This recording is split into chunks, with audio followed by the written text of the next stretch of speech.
y la palabra luego nos dice que el siguiente paso es orar. Tenemos que buscar a Dios a través de la lectura, tenemos que buscar a Dios a través de la oración, porque estas refrescan no solamente nuestro espíritu, sino nuestra alma y nuestro cuerpo. Y cuando nosotros buscamos a Dios en oración y la palabra de Dios, el Señor nos sana de muchas enfermedades.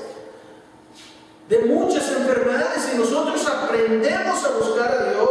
en este año de esta manera más profundo, Dios va a obrar maravillosamente en nuestro interior y nos va a hacer hombres y mujeres espiritualmente fuertes en nuestro hombre interior, que vamos a poder tomar al maligno y hacerlo a un lado, y vamos a poder arrebatarle lo que no le pertenece, lo que se robó.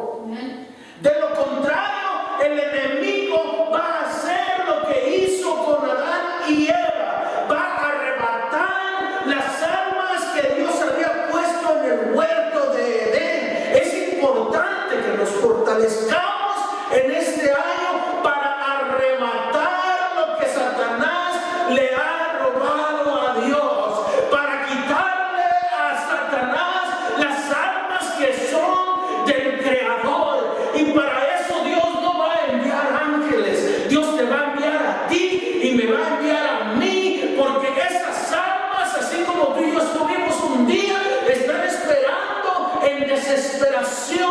para que llegue la mano de Dios, y solamente a través de sus hijos va a llegar la salvación. Y tú y yo somos esos que debemos de llevar esta bendición a las almas, así como un hijo de Dios también la trajo a nosotros un día.